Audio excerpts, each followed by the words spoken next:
Mark chapter 6. He went away from there and came to his hometown, and his disciples followed him. And on the Sabbath he began to teach them in the synagogue, and many who heard him were astonished, saying, "Where did this man get these things? What is the wisdom given to him? How are such mighty works done by his hands? Is not this the carpenter, the son of Mary, and brother of James and Joseph, and Judas and Simon? And are not his sisters with us?" And they took offense at him. And Jesus said to them, "A prophet is not without honor, except in his hometown, and among his relatives, and in his own household. And he could not do no mighty work there, except that he had laid his hands on a few sick people and healed them. And he marveled because of their unbelief. And he went about among the villages teaching. And he said to the 12, and began to teach them out. He began to send them out 2 by 2, and gave them authority over the unclean spirits. He charged them to take nothing for their journey except a staff, no bread, no bag, no money in their belts, but to wear sandals and not put on 2 tunics. And he said to them, "Whenever you enter a house, stay there until you depart from there. And if any place will not receive you, and they will not listen to you, when you leave, shake off the dust that is on your feet, as a testimony against them." So they went out and proclaimed that people should repent. And they cast out many demons and anointed with oil many who were sick and healed them.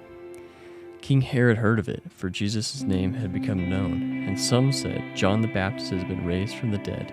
That is why these miraculous powers are at work in him." But others said, "He is Elijah."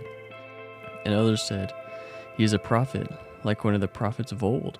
But when Herod heard of it, he said, "John, whom I beheaded, has been raised." For it was Herod who had sent and seized John and bound him in prison for the sake of Herodias, his brother Philip's wife, because he had married her. For John had been saying to Herod, "It is not lawful for you to have your brother's wife." And Herodias had a grudge against him and wanted to put him to death.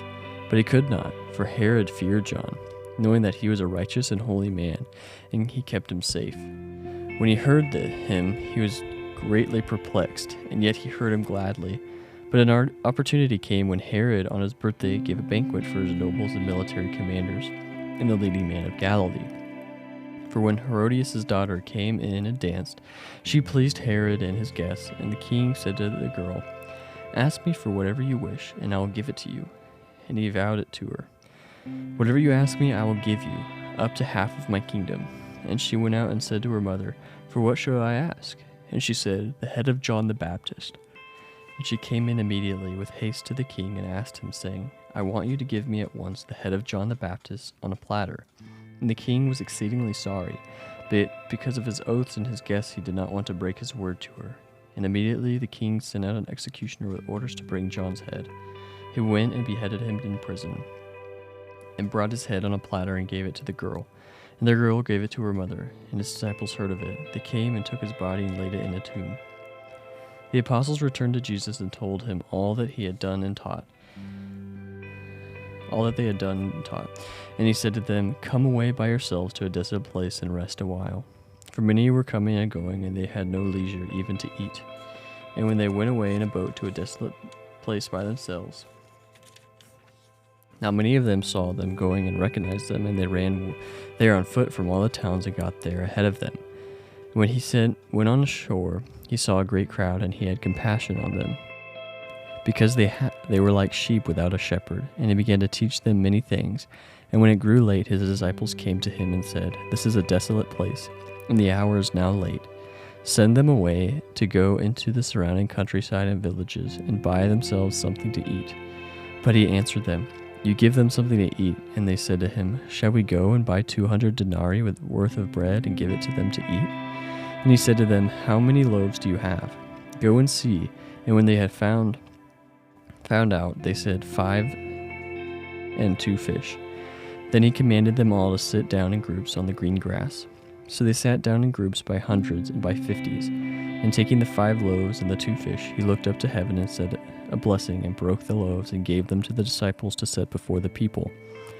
And he divided the 2 fish among them all. And they all ate and were satisfied. And they took up 12 baskets full of broken pieces and of the fish. And those who ate the loaves were 5,000 men. Immediately he made his disciples get into the boat and go before him to the other side, to Bethsaida, while he dismissed the crowd. And after he had taken leave of them, he went up to a mountain to pray. And when evening came, the boat was out on the sea, and he was alone on the land. And he saw that they were making headway painfully, for the wind was against them. And about the 4th watch on the night he came to them, walking on the sea. He meant to pass by them, but when they saw him walking on the sea, they thought it was a ghost, and cried out, for they all saw him and were terrified. But immediately he spoke to them and said, "Take heart, it is I, do not be afraid." And he got into the boat with them, and the wind ceased. And they were utterly astounded, for they did not understand about the loaves, but their hearts were hardened. When they had crossed over, they came to land at Gennesaret and moored to the shore. And when they got out of the boat, the people immediately recognized him, and ran about the whole region and began to bring the sick people on their beds to wherever they heard there he was. And wherever he came, in villages, cities, or countryside, they laid the sick in the marketplaces and implored him that he might touch even the fringes of his garment. And as many as touched it were made well.